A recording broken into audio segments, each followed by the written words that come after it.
SSD upgrade mga Lodi. Try natin kung gaano siya kabilis. Start natin. Ayan, makikita nyo mga Lodi yan. Start na siya.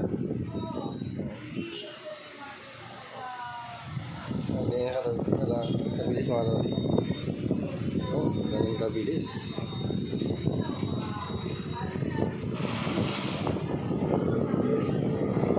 Lodi mo.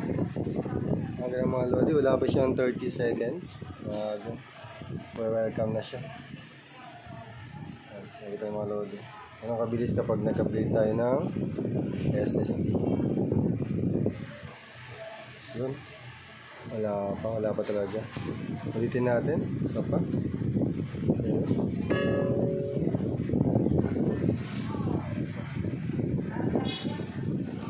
Starting.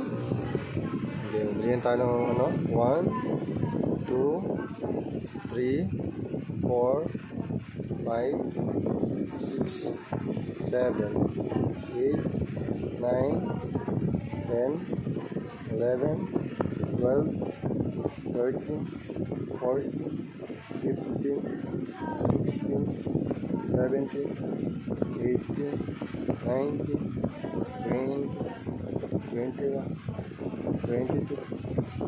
Wala pang 30 seconds mga Lodi. Open agad yung ganun kabilis mga Lodi pag nag-upgrade kayo ng HDD to SSD. Kaya tara, upgrade na. Bye bye.